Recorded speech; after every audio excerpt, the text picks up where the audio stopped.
su amor y lealtad. En el diario estudio de nuestra lección y la palabra viva de Jesús. Sí, diariamente estudiaré mi lección. El Señor bendiga a todo aquel hijo e hija de Dios que está en sintonía de estos medios de comunicación, como lo son Radio y TV Advenimiento. Cuánto, hermanos, debemos estar agradecidos a Dios de que existan estos medios, donde cada día pues podemos aprender del plan de Dios para nuestra vida. En estos estudios de la lección de la escuela sabática, nosotros encontramos diariamente amonestaciones, encontramos la guianza de Dios para que como su pueblo no fracasemos. Hoy vamos a tener una hermosa lección que sin duda, nuevamente en el contexto de lo que hemos venido hablando, Dios nos va a volver a hablar. Y lo voy a hacer acompañado de mi hermano Ramiro Gutiérrez, a quien le doy la bienvenida. Buenos días, Pastor, hermano. buenos días. Me da mucho gusto compartir con usted este espacio nuevamente. Amén. Pues bueno, si gusta orar. Claro que sí, Pastor. Bendito y buen Señor, Creador de los cielos y de la tierra, y por Amén. cuya voluntad existen. He aquí tus siervos delante de ti, Señor, inclinando tu rostro, Señor, para pedir que tu Santo Espíritu, Señor, se derrame hoy sobre tu pueblo que ve, que escucha estas enseñanzas, y estos tus siervos que se aprestan, Señor, para entregar tu palabra. Seas tú tomando el control y el cuidado de lo que se dice y se hace. Padre, pues es para la honra y gloria de tu santo nombre. Yo te lo he pedido en esta hora, en el santo nombre de Jesús. Amén. Amén. Amables radioyentes y televidentes, durante todos estos días hemos venido haciendo aplicaciones muy fuertes para nosotros como pueblo, como iglesia, como individuos, en cuanto a lo que estas lecciones están enseñándonos. Sin embargo, si pensábamos que ya era suficiente, si pensábamos que demasiado fuertes han sido las aplicaciones, la de hoy, hermanos, no es la excepción. ¿Por qué? Porque Dios quiere que entendamos bien su mensaje. Hermanos, ayer les decía, el Icabod llegó por un liderazgo irresponsable. El Icabod llegó para Israel, es decir, la presencia de Dios se les fue por un liderazgo que tristemente no quiso ser responsable delante de Dios. En el juicio, hermano Ramiro, en el juicio que sucedió a la casa de Elí, ¿a qué solemne advertencia deberíamos prestarle atención acerca del modo en que la historia tristemente se está repitiendo? Pues sí, Pastor, aquí tenemos dos escrituras que nos pueden ayudar mucho a comprender el porqué de esta situación. La una la encontramos en Mateo capítulo 7, versículo 19 al 23. Vamos a mirar qué nos dice la escritura. Mateo 7, 19 al 23. Aquí nos dice: todo árbol que no da buen fruto es cortado y echado en el fuego. Así que por sus frutos los conoceréis. No todo el que me dice, Señor, Señor, entrará en el reino de los cielos, sino el que hace la voluntad de mi Padre que está en los cielos. Muchos me dirán en aquel día, Señor, ¿no profetizamos en tu nombre? Y en tu nombre echamos fuera demonios, y en tu nombre hicimos muchos milagros. Y entonces les declararé, nunca os conocí, apartaos de mí, hacedores de maldad. Esta es una escritura que nos lleva a pensar que el hombre con sus características y virtudes personales jamás podrá reemplazar el mandato de Dios.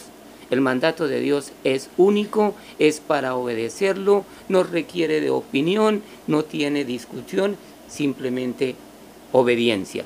Y antes de entrar a la otra escritura, quisiera, Pastor, que analizáramos lo que el Espíritu de Profecía nos dice, y nos toma aquí el caso de Elí. Todos conocemos que el profeta Elí era un profeta que había recibido promesa de Dios, donde el Señor había prometido que el sacerdocio de su casa no iba a faltar ni él ni en sus hijos. Era una promesa de Dios, Pastor. Pero miremos lo que sucedió con el profeta Elí. Pero antes de leer allí, hermano, yo quisiera hacer un comentario sobre lo que acabamos de leer. Hermanos, he estado haciendo énfasis en estos días atrás de una palabrita que se llama presunción. Y nosotros encontramos aquí en lo que hemos leído, de que la presunción del pueblo de Israel, con el hecho de que porque tenían el arca, tenían la presencia de Dios, y hasta pensaban que eso les daba prosperidad, y, mejor dicho, hicieron aquel gran júbilo cuando la tuvieron en el campo de batalla. Nosotros miramos, hermanos, que esa presunción, lamentablemente, se repite en estos tiempos. Pues nosotros hemos leído aquí de que tristemente, dice, tristemente hay algunos que van a decir en aquel día: Señor, Señor, ¿no profetizamos en tu nombre? Y en tu nombre echamos fuera demonios, y en tu nombre hicimos muchos milagros. Hermanos, ¿saben lo que está diciendo el Señor Jesús aquí? Los que presumen de que llevan el nombre de cristianos, los que presumen de hacer milagros, pero no son obedientes a los mandatos que yo doy, simplemente se van a llevar la gran sorpresa de que dice que aunque hayan presumido de ser cristianos, que aunque hayan presumido con sus milagros, tristemente dice que el Señor les va a declarar: nunca los conocí, apártense de mí, hacedores de maldad. Y en esto, hermano Ramiro, lamentablemente ha caído el mundo cristiano de ahora, porque hay mucha iglesia que ha caído en esa presunción de que porque llevan el nombre de Cristo, de que porque se llaman cristianos y porque aparentemente ahí hay gozo, ahí hay algarabía, ahí hay regocijo, ahí hay milagros, creen de que por eso, como decimos, ya la tienen hecha, cuando tristemente eso puede terminar en una presunción solamente cuando no obedecemos verdaderamente al Señor en lo que Él nos ha mandado. Y ocurrirá lo que dice aquí: el Señor dirá: no los conozco. Entonces nosotros podemos ver que el Señor Jesús dijo que se repetiría en este tiempo, en el pueblo profeso de ahora, de Dios. Se repetiría lo que se dio con el pueblo de Israel antaño. Es decir, la presunción de ser depositario de la ley de Dios, la presunción de ser el pueblo elegido, la presunción, hermanos, de llevar el nombre, puede terminar en un autoengaño. Y esto nos dice que los milagros,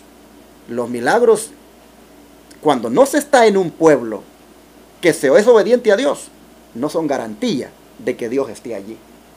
Porque Amén. El Señor dice de que muchos van a reclamar el hecho de que en su iglesia se hicieron milagros y que ellos pues los hicieron en el nombre de Cristo. Y el Señor dice: si pensaban que por los milagros que se hacían allí yo estaba con ustedes, sencillamente les voy a decir: no los conozco, eran obradores de maldad. ¿Por qué? Porque Cristo dice: si me amáis, guarda mis mandamientos. Amén. Y eso no lo han querido hacer. Amén, pastor. Y creo que nos ayudaría, pastor, un poco a mirar aquí en Apocalipsis 2:2, en el periodo dispensacional de la ley, en el periodo nuevo testamentario, tenemos el mensaje a las iglesias. Y aquí en Apocalipsis 2:2, en el mensaje a Éfeso, dice la primera parte: yo conozco tus obras y tu arduo trabajo y paciencia, y que has probado a los que se dicen ser apóstoles y no lo son, y los has hallado mentirosos. Es muy común, pastor, tal vez afortunadamente en la iglesia adventista no sucede lo que sucede en las iglesias que profesan otras doctrinas, que tienen como liderazgo a alguien llamado apóstol. Pero si nosotros sabemos que los dones dados por el Espíritu Santo fueron a beneplácito del Espíritu Santo y fueron dados a cierta clase de personas según a Él le plació. Los 12 apóstoles del Señor están conocidos, y la Nueva Jerusalén, el mismo libro de Apocalipsis nos dice que el fundamento de la Nueva Jerusalén está fundado sobre sus 12 apóstoles. Entonces empezamos a tener aquí que se lideran doctrinas con hombres, con mentiras, con argumentos que solamente pueden justificar como hombres, pero como dice la palabra de Dios aquí, yo conozco tus obras. Y es bien particular, pastor, porque a todas las iglesias, el mensaje que el Señor les dice, yo conozco tus obras. ¿Y cuáles son las obras? Bueno, son obras de desobediencia, porque no quieren someterse a la palabra de Dios. El hermano acaba de mencionar de que los apóstoles, el fundamento de la iglesia está en ellos, siendo la principal piedra del ángulo, por supuesto, Jesucristo mismo. Pero esos apóstoles guardaban los mandamientos de Dios. Esos apóstoles eran obedientes a la santa ley de Dios. Amén. Ellos no caían en eso de la presunción. Hermanos, estas aplicaciones que a veces no pueden agradarle a las personas, son necesarias hacerlas, porque Cristo dice claramente, los que presumen solamente de llevar mi nombre y que creen que por los milagros que hacen van a tener el visto bueno mío, al final les diré lamentablemente que no los conozco. ¿Por qué? Porque hay algo que no han hecho, hermanos. Hay algo que tristemente no ha querido hacer el pueblo profeso ahora de Dios. Y es lo que está en Isaías 58.1, hermano. Sí, miremos qué nos dice Isaías 58.1, pastor.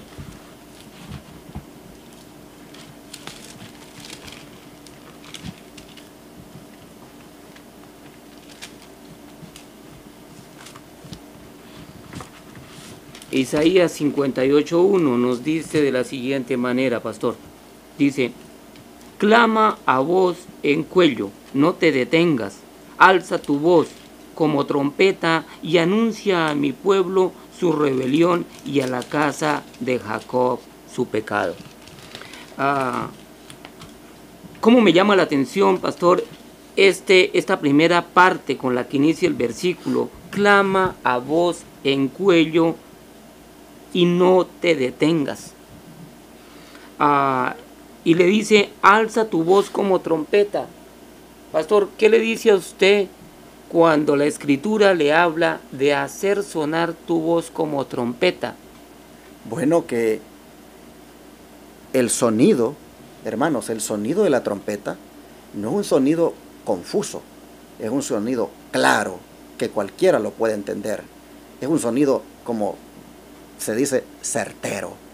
Y el Señor lo que está diciendo es que Él espera del liderazgo, del profeta, del que está al frente de un ministerio. Dice que el Señor espera que alce su voz en cuello. Es decir las cosas claras. Amén, pastor. Decir lo que el Señor ha mandado de una manera que aunque le desagrade al pueblo oírlo, se le tenga que decir, hermanos. Amén, pastor. ¿Cómo puedes decir tú que eres un ministro del Señor o un predicador X y anda allí siempre acomodando los mensajes al gusto del pueblo? Anda siempre dándoles ahí que aquí hace falta amor y voy a hablar de amor. Cuando tú miras y sabes que el pueblo anda en su vida realmente muy lejos en sus prácticas lejos del Señor. Por eso es que la lección se llama responsabilidad ante Dios. Porque nosotros encontramos aquí que los líderes debemos ser responsables. Los pastores debemos ser responsables. La responsabilidad incluye el no engañar a la gente, haciéndole creer que somos el pueblo de Dios solo porque hacemos milagros. Por los frutos, dice, se conoce el árbol.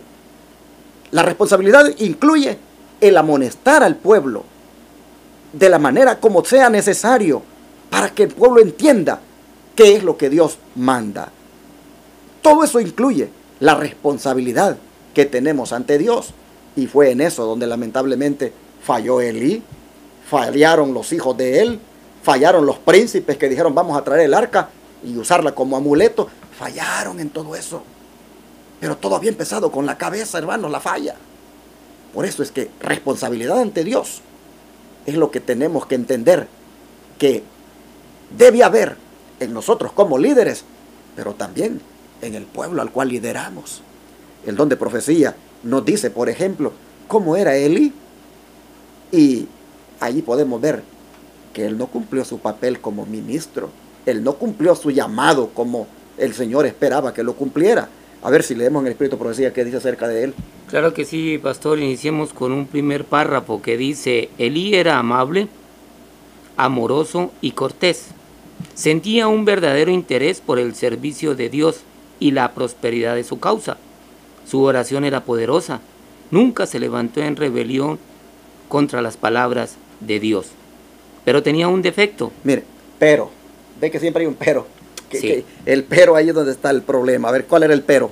Le faltaba firmeza de carácter para reprender el pecado y ejecutar la justicia contra el pecador. A mí me llama mucho la atención, pastor, cuando hemos tenido la oportunidad de tener ayunos, de tener oración en la congregación. En mi corazón lo que más anhelo es que podamos adquirir poder. Aquí el Señor dice, el Espíritu de Profecía nos dice que la oración de Elí era poderosa. Él tenía la promesa de parte de Dios que él y su casa ejercerían el sacerdocio. Y si notamos, el sacerdocio de aquellos tiempos tenía más autoridad que el mismo rey. Pero aquí está el pero. Pero aquí a este hombre le faltaba carácter para reprender el pecado.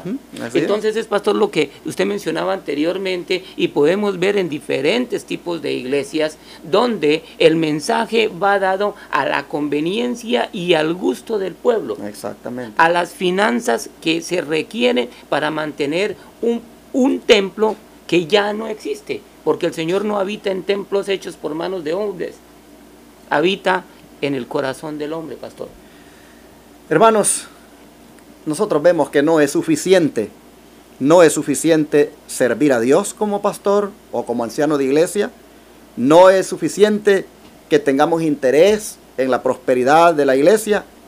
No es suficiente que nosotros seamos buenos para orar si al mismo tiempo somos tan livianos, tan permisivos con las cosas que suceden en la iglesia a donde Dios nos ha puesto a dirigir, al punto de que no reprendemos al pueblo porque pues se nos van a ofender y se nos van a ir. ¿Cuánta gente hay, líderes, que tristemente... Una hermana me dijo a mí una vez, y ya lo dije aquí, pero lo voy a volver a decir. Una hermana me dijo: pastor, yo sí creo, me dijo, que el día de reposo es el sábado. Yo no me cabe la menor duda que el sábado es el mandamiento que está allí en las tablas de la ley, el cuarto, y que dice que hay que guardarlo para honrar a Dios. No me cabe la menor duda.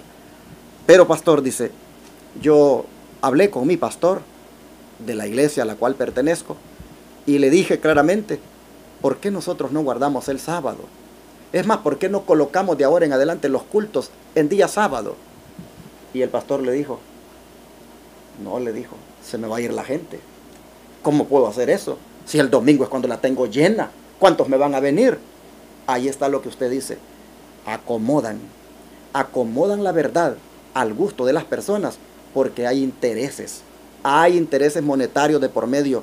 Hay un medio de vida a través de del ministerio que hacen, y preocupados más por eso, entonces engañan a la gente al hacerle creer que el domingo es el día que hay que guardar, y que vengan a las iglesias y hagamos hasta 3 turnos y los llenemos todos. ¿Cuánto, hermanos?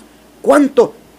Tristemente está engañando los líderes religiosos de hoy a los hijos que deberían de ser fieles a Dios. Nosotros podemos ver de que algunos de esos ministros se jactan de que aquí hay milagros, aquí hay poder, aquí suceden cosas maravillosas. Sí, pero estás desobedeciendo los mandamientos de Dios. Santiago fue claro cuando dijo: si tú dices que guardas los mandamientos, pero fallas en uno, los estás pisoteando todos. Amén. Y Juan dice que guardar los mandamientos, o mejor dicho, el no guardarlos, dice Juan, esto dice, es pecado. Porque dice que el pecado es, dice, transgresión de la ley. Entonces, estás engañando a la gente. Así tú le digas que aquí hay poder, que aquí hay milagros, que aquí hay esto y lo otro. La estás engañando cuando le estás trayendo a que venga a adorar en domingo, en un día que es el hijo del papado.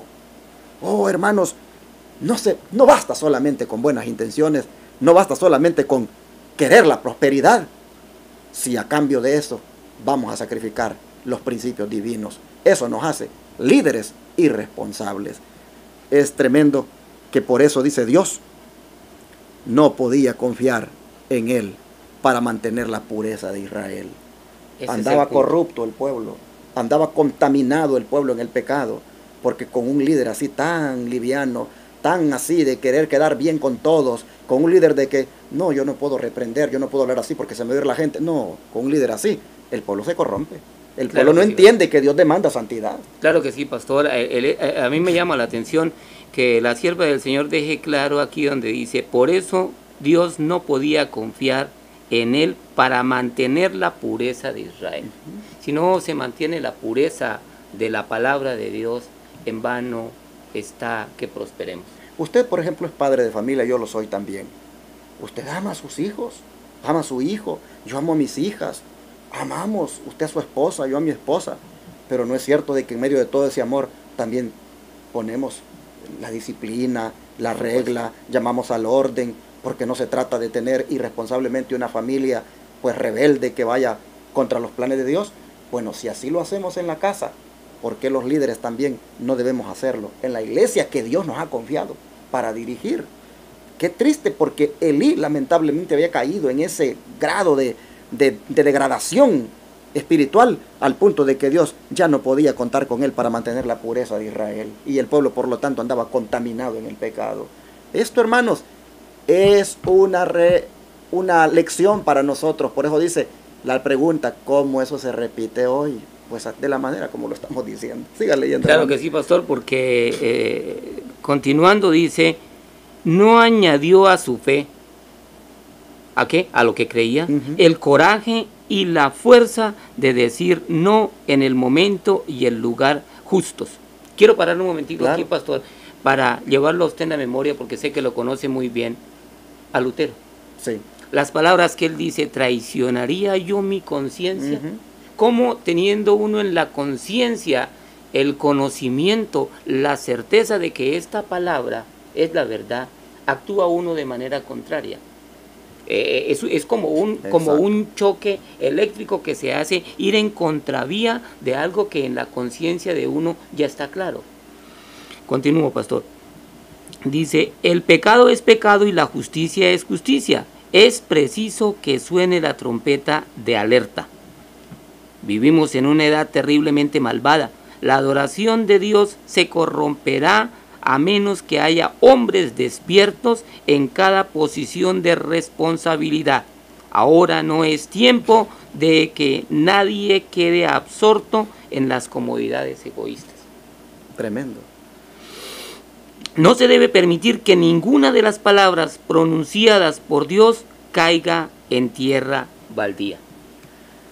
Bueno, hermanos, nosotros podemos ver entonces que la responsabilidad de ser pastores o predicadores del pueblo de Dios, hermanos, incluye la amonestación, incluye la exhortación, incluye también la reprensión. Y no nos debe, hermanos, no nos debe temblar los pies, las manos, para también dar ese tipo de mensajes. El otro día yo escuché un comentario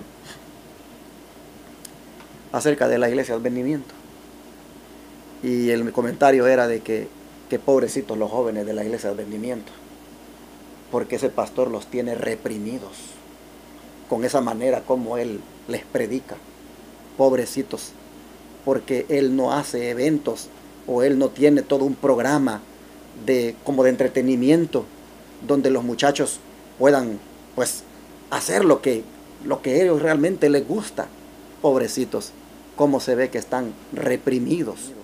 Hermanos, aquí el Señor está diciendo en este don profético de que lamentablemente Elí, por tal vez actuar de esa manera, de no reprimir con los mensajes, porque al final uno no es el que reprime, es Dios con su palabra que reprime. Amén. Que dice, mira, por ese camino no es.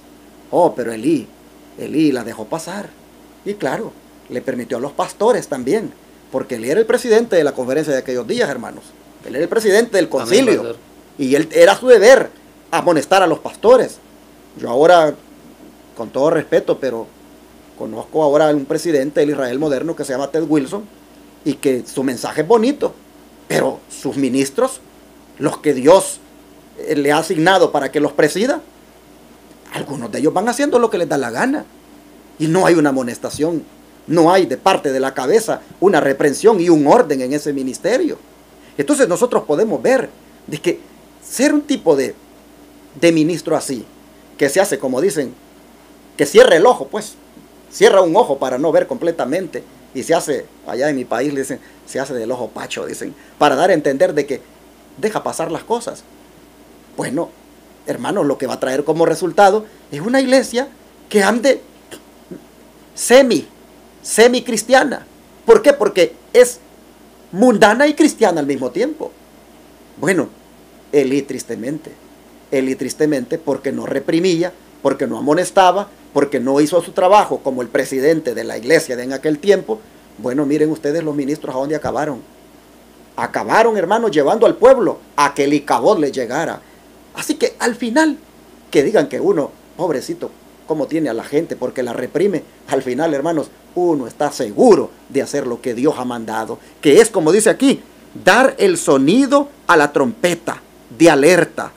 Prácticamente es decirle no en el momento y lugar justos a la iglesia, al pueblo profeso de Dios.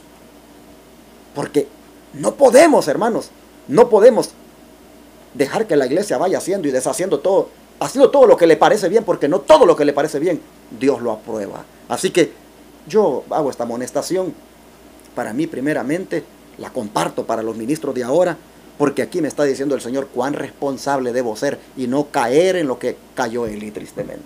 Sí, pastor, muy de acuerdo, y yo con el amor de Dios le quiero decir a ese pastor que pastorea una iglesia, a ese líder que colabora en el servicio de una iglesia, a ese hermano, a esa hermana creyente que ha creído esta bendita y santa palabra, no traicione su conciencia.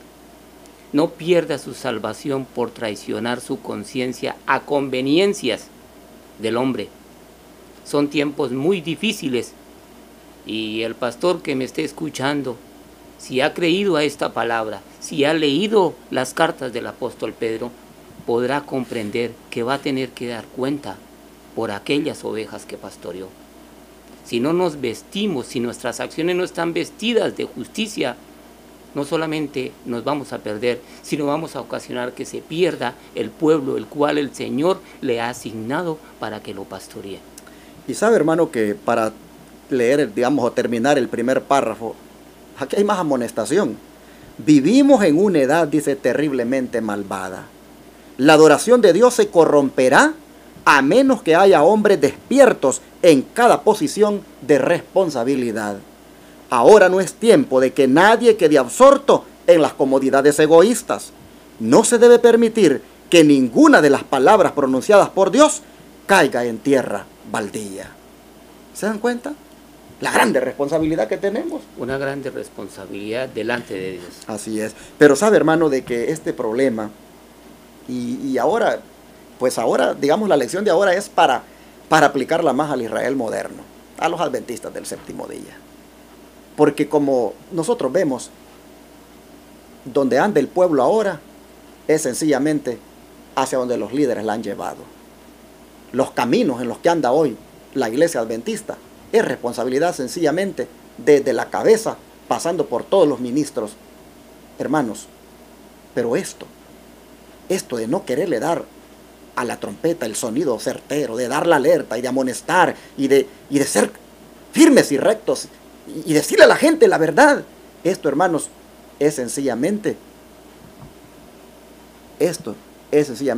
del descuido que se ha hecho en los últimos años de no darle importancia a la Biblia y a los escritos de la hermana White, que son para nosotros el espíritu de profecía.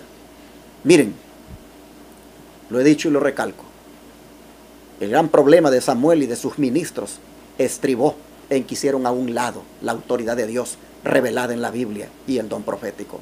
No consultaron nunca con Samuel, su profeta, para hacer lo que tenían que hacer de manera que el Icabod no llegara. Pero lamentablemente hoy se repite. Los ministros hasta le dicen a sus predicadores: no cometas el error de llevar un libro de Elena White al púlpito. Los ministros le dicen hoy a sus predicadores, a sus ancianos: prediquen solo de la Biblia Y los libros del Espíritu de Profecía, ocúpenlos para los grupos pequeños, ocúpenlos allí para estudiarlos ustedes en casa. Cuidado esos ministros que ponen a un lado la autoridad de Dios revelada a través del Espíritu de Profecía. Cuidado, van a hacer que el Icabod llegue a sus iglesias. Y esto que estamos viendo ahora, hermanos, ha sido una tendencia, tristemente, en el Israel moderno, en el pueblo adventista. ¿Y por qué digo esto? Porque cuando la sierva del Señor Elena White, Dios la llamó al don profético, hermanos, muchos no aceptaron ese llamado. Muchos se resistieron. Es más, leamos mejor lo que estaba sucediendo ahí en la mera oficina, allí donde estaba la cabeza en Battle Creek. ¿Qué dice, hermano? Dice, si bien algunos en Battle Creek han profesado creer los testimonios, no es menos cierto que los han pisoteado. Muchos los han leído con interés y muy pocos los han leído. Muy pocos los han leído con interés y muy pocos les han hecho caso. La autoindulgencia, el orgullo, la moda y la ostentación se mezclan con la adoración a Dios. Él necesita hombres valientes y de acción, que no acepten la erección de ídolos y la entrada de abominaciones sin levantar la voz como una trompeta, mostrando al pueblo sus transgresiones y los pecados a la casa de Jacob. ¿Qué le parece esto que la sierva de Dios dice en relación con el liderazgo adventista, en relación con la plana directiva de la iglesia? ¿Qué le parece a usted? Pues es muy lamentable, porque la sierva dice que hay muy poco interés y a la vez muy poca acción a lo que se dice en los escritos. Y es preocupante. Usted anotaba anteriormente la manera como ciertos pastores en ciertas congregaciones prohíben que el espíritu de profecía sea leído, cuando es una luz que nos ayuda, que nos amplía un poco más el conocimiento de la escritura. Y más terrible aún, cuando hay congregaciones que el pastor le dice al predicador que invita qué es lo que debe predicar. Luego ha usurpado el puesto, la posición, el trabajo del Espíritu Santo. Eso realmente es terrible. Y es interesante porque la sierva del Señor es bien, ella, bueno, es que el papel de un profeta es amonestar. El profeta, por eso dijo a alguien, el buen profeta, dijo, es aquel que le tiran piedras. En cambio, dice, el falso profeta es aquel que le aplauden. Amén. ¿Dónde te pongo que no te dé el sol? No hayan que hacer con tal o cual predicador. Y en cambio aquel que los amonesta, que los reprende con la palabra, no lo quieren. No. Nosotros encontramos aquí que en Battle Creek, que era la sede de la iglesia adventista, hermanos, allí habían personas, dice, que profesaban creer en los testimonios, pero sin embargo, dice, los pisoteaban. Muy pocos, dice, los han leído con interés y muy pocos les han hecho caso. Oh, hermanos, miren cómo esto se da ahora. El don de profecía no se cita en las iglesias. Ya no se predica la ley al testimonio como pueblo remanente. Es decir, a la ley conforme a la Biblia y al testimonio conforme a los escritos que han quedado para nosotros como pueblo remanente, que fueron revelaciones, instrucciones dadas a la sierva del Señor Elena White, y que en sus libros que han quedado allí, nosotros vemos cómo ese espíritu de profecía. Es bueno que como pueblo nosotros le pongamos atención. Pero aquí dice la sierva del Señor, es que profesan creer, dice, en los testimonios, y sin embargo los pisotean. Pocos, dice, pocos los han leído con interés y muy pocos les han hecho caso. Sí, pues ¿quién le va a hacer caso a algo que del mismo liderazgo, del mismo pastorado, no se promueve y no se cita en momentos cuando están todos presentes, como es el sábado? Hermanos, ustedes vayan hoy a las librerías adventistas a buscar libros del espíritu de profecía. Vayan a buscar testimonios para los ministros, donde están las tremendas reprensiones para los pastores. Un libro que ya hasta fuera de circulación está. Vayan ustedes a buscar libros donde verdaderamente a la sierva del Señor le fue revelado la reforma que debería de haber en el pueblo de Dios. Oh, ustedes van a encontrar unos cuantos libros allí que están enfocados a ciertas áreas de la vida que son como, pues, más blandas, bonitas, pero que no llevan aquella reprensión fuerte que tienen algunos escritos. ¿Por qué esas librerías adventistas no tienen más esos escritos? ¿Por qué usted va a buscarlos y no los encuentra? ¿Por qué muchos le dicen, ya no hay de esos? ¿Por qué hasta les cambiaron el color? Oh, hermanos, hay mucho que hablar de esto, pero allí nosotros encontramos que es parte de las decisiones equivocadas de un liderazgo irresponsable que lamentablemente lleva a la iglesia por un camino equivocado al negarle mensajes que vayan a la forma reprensiva como Dios quiere que el pueblo marche. Bueno, así nosotros vemos de que estaba tristemente allí en Battle Creek. Dice de que estaban lamentablemente haciendo, dice, con eso que hubiera una autoindulgencia, que el orgullo, que la moda y la ostentación se mezclaran con la adoración a Dios. Díganme si no está sucediendo eso, hermanos. Hermano, nosotros estamos, dizque haciendo un culto para Dios, dizque alabando al Señor, pero tristemente con estas cosas que dice aquí, con esta manera de vivir con orgullo, dándole importancia a la moda y siendo ostentosos, y mezclamos eso con la adoración a Dios. Tristemente, porque no escuchamos la voz del profeta de Dios para este tiempo del fin. Mire, cuando usted lee el espíritu de profecía, usted se encuentra con unas tremendas reprensiones, donde la hermana Elena White habla pero fuertísimo. Bueno, hay un libro, ese Testimonio para los Ministros, o yo no creo que es Consejos sobre el régimen alimenticio, donde ella dice que los pastores que comen carne, dicen, no deberían ser sostenidos con el diezmo. En el sentido de que son un pueblo que son líderes o pastores que rechazan lo que Dios ha mandado para este pueblo. Entonces, nosotros vemos de que el pueblo ahora adora a Dios, mezclando la adoración con todo esto, orgullo, moda y ostentación, debido a que tristemente, desde la plana de liderazgo, desde la plana directiva, se han menospreciado los testimonios. Así es, pastor. Bueno, ¿qué le parece si seguimos leyendo aquí lo que está? Sí, pastor, este último párrafo no es menos diciente. Las amonestaciones y reprensiones no se dan a los que yerran entre los adventistas porque su vida sea más censurable que la de los profesos cristianos de iglesias nominales, no porque su ejemplo o sus actos sean peores que los de los adventistas que no quieren prestar obediencia a los requisitos de la ley de Dios, sino porque tienen gran luz y porque su profesión de fe han asumido la posición de pueblo especial y escogido de Dios y llevan la ley de Dios escrita en su corazón. Todo esto lo estamos leyendo en Testimonios para la Iglesia, tomo 4, página 509. Pero ¿qué le parece, hermano, en cuanto a lo que dice para los adventistas esta sierva de Dios, que Dios la bendijo con el don de profecía? ¿Qué le parece a usted esta amonestación? No, pastor, aquí que es esta amonestación que está en el tomo 2, en la página 402, dice que la mayor amonestación que se le hace a este pueblo es por la gran luz que ha recibido. ¡Qué tremendo!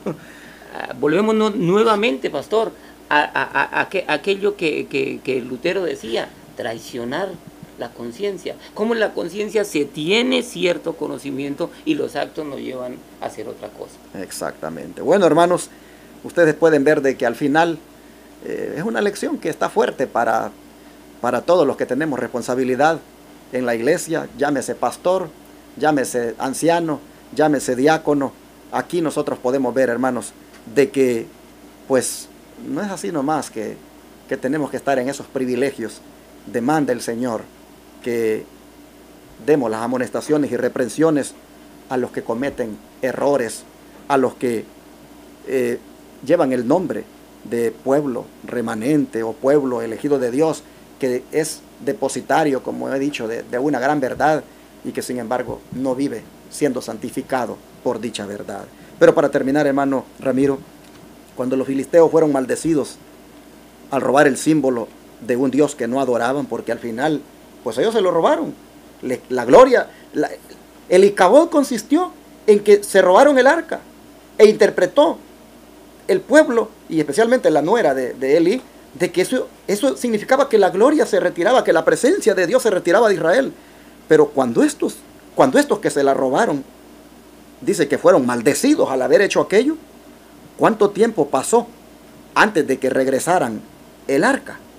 ¿Cuánto faltaba aún para que Israel valorara otra vez el símbolo sagrado? Miremos, pastor, lo que nos dice el primer libro de Samuel, el capítulo 6 y el versículo número 1. Ahí tenemos la respuesta. Dice en el primer libro de Samuel, el capítulo 6 y el versículo 1. Dice, estuvo el arca de Jehová en la tierra de los filisteos 7 meses. Pero, pastor, usted ha dicho una gran verdad, que recibieron una gran amonestación los filisteos por haberse robado el arca. Exacto. Y estoy yo muy de acuerdo con usted. Pero en una comparación que no debería hacerse, ¿quién perdió más? ¿Aquel que la robó o aquel que se la dejó robar? Pues el que se la dejó robar. Eso es el punto con el cual nosotros queremos ver que hoy en día, aquí el arca, ¿qué representaba, pastor? Representaba la presencia del Dios vivo en medio de su pueblo. Hoy en día tenemos el Espíritu Santo, tenemos la ayuda del Espíritu de profecía entregado a la sierva del Señor, Elena G. de Juan. Pero es igual, pastor, es igual. Como dice ella, se han pisoteado sus escritos, no se han tomado en cuenta, no se leen. Es como permitir que se nos robe el arca, la presencia de Dios. En otras condiciones es casi la misma cosa. Sí, porque estamos hablando de que ahí, como dice usted, es la manifestación del Espíritu Santo en los mensajes que hay escritos para el pueblo, y que básicamente, pues, al no facilitarlos, al no imprimirlos para que estén a la disposición, y al no tampoco citarlos en los sermones, pues es como que también le estemos robando al pueblo, en cierta manera, el Espíritu que ha sido manifestado. Amén. Bueno, pero dice, ¿cuánto tiempo pasó antes de que regresaran el arca? Usted acaba de leer que fueron 7 meses. Fueron 7 meses. ¿Verdad? Y luego dice, ¿cuánto faltaba aún para que Israel valorara otra vez el símbolo sagrado? Pues ya fue regresada, y miremos si todavía les hacía falta para que valoraran de nuevo ese símbolo. ¿Qué dicen los versículos? Capítulo 7, más bien, versículo 1 y 2. Vayamos al capítulo 7 del mismo libro y los versículos 1 y 2. Dice, vinieron los de Kiriat Yarim y llevaron el arca de Jehová y la pusieron en casa de Abinadab, situada en el collado, y santificaron a Eleazar, su hijo, para que guardase el arca de Jehová. Desde el día que llegó el arca a Kiriat Yarim pasaron muchos días, 20 años, y toda la casa de Israel lamentaba en pos de Jehová. Qué terquedad, qué necio. ¿Por qué esperar 20 años para ahora valorar? Para valorar, hermanos, realmente, ¿en qué consiste la presencia divina? ¿Cuándo es que ésta se da? Hermanos, el arca solo era un símbolo de la presencia. Pero la presencia, hermanos, era real cuando el pueblo estaba dispuesto a obedecer a Dios. Y nosotros encontramos aquí que 20 años le llevó a Israel, 20 años le llevó reconocer que verdaderamente la presencia de Dios incluía la santidad. Porque mire al lugar donde la llevaron. ¿Qué sucedió allí? ¿Qué sucedió allí con un personaje que se iba a encargar de cuidarla? Dice que lo santificaron. Es que, hermano, Dios no va a morar. Dios no va a morar en un lugar donde no haya santidad. Dios no va a morar en una persona que no aprecia la santidad. Nosotros miramos que aquí Dios ahora, pues, aprueba que la presencia divina, pues, esté verdaderamente, ahora sí, junto con el arca, porque hay un hombre que lo han santificado para eso. Y el pueblo, hermanos, está entendiendo que si uno quiere verdaderamente la bendición de Dios, si uno quiere verdaderamente la presencia divina, es importante, hermanos, que la santidad juegue su papel. Hasta entonces, dice, la casa de Israel lamentaba en pos de Jehová. Hasta entonces, 20 años después. Oh, que Dios nos ayude a nosotros, hermanos, para no caer en semejante error y que aprendamos de esto para que tanto como líderes, como pastores, como miembros de iglesia, seamos responsables delante de Él y sepamos darle su lugar a la palabra de Dios como mandamiento, a la obediencia que se debe dar para que, hermanos, el espíritu de profecía haga su efecto en nosotros y así no tengamos que lamentarnos teniendo un icabod en nuestra vida, que es que la presencia divina se vaya. No sé si tenga algo más para agregar. No, pastor, estaba meditando en lo que usted estaba diciendo y recuerdo una porción de la escritura que dice: sed santo, porque vuestro Amén, Padre, vuestro amén. Dios es santo. Así es. Pues bueno, hermanos, vamos entonces a orar y a darle gracias al Señor por otra amonestación más y a pedirle que nos ayude para jugar nuestro papel como líderes. Oh Dios Todopoderoso, te ruego, Señor, que como pueblo, ya sea compuesto por pastores, ancianos, líderes y como miembros, Señor, no tengamos que esperar tantos años para entonces lamentar en pos de ti. Padre, te ruego para que, habiendo nosotros comprendido las causas, la verdadera raíz de la desgracia, de la maldición que le llegó al pueblo de Israel, Señor, nosotros ahora enmendemos nuestros errores, procedamos de una manera diferente. Te pido, Padre, que empezando por los ministros, empezando por los pastores de la iglesia que sea, entendamos cuán responsables somos de hacia dónde llevamos al pueblo, de qué es lo que realmente el pueblo al final profesa y cree en cuanto a la sana doctrina. Te pido, Dios, que empezando por los ministros, llámese de las iglesias evangélicas o de la iglesia adventista, oh Padre, seamos más responsables en darle al pueblo los mensajes que se requieran de amonestación, que impliquen un sonido certero de la trompeta. Oh Padre, que si esto va inclusive a significar amonestar, reprender, oh Señor, que lo hagamos, pero guiados por tu Espíritu Santo. Te pido, por favor, Señor, que aprendiendo ahora de esta lección, podamos nosotros hacer las cosas diferentes. Y te pido que como pueblo tampoco no seamos como borreguitos, siendo guiados por falsos ministros, de una manera que nos lleven a experimentar nuestro propio icabod, es decir, donde la presencia divina se retire de nosotros. Ayúdanos, Señor, para que como también miembros de iglesia seamos responsables delante de ti y ponerle atención a lo que tu don profético dice a través de aquellos siervos que te levantaste en aquel tiempo y del de ahora, Señor, que aunque ya no vive, sus escritos hablan por ella. Oh Padre, te pido para que como pueblo del Señor seamos humildes y nos sometamos a las reprensiones, a las amonestaciones y a todo lo que tú demandas para que verdaderamente andemos en santidad. Gracias, Señor, por hablarnos de una manera tan clara. Te lo agradecemos en el nombre de Jesús. Amén. Amén. Todo fiel discípulo del buen Jesús demostrará su amor.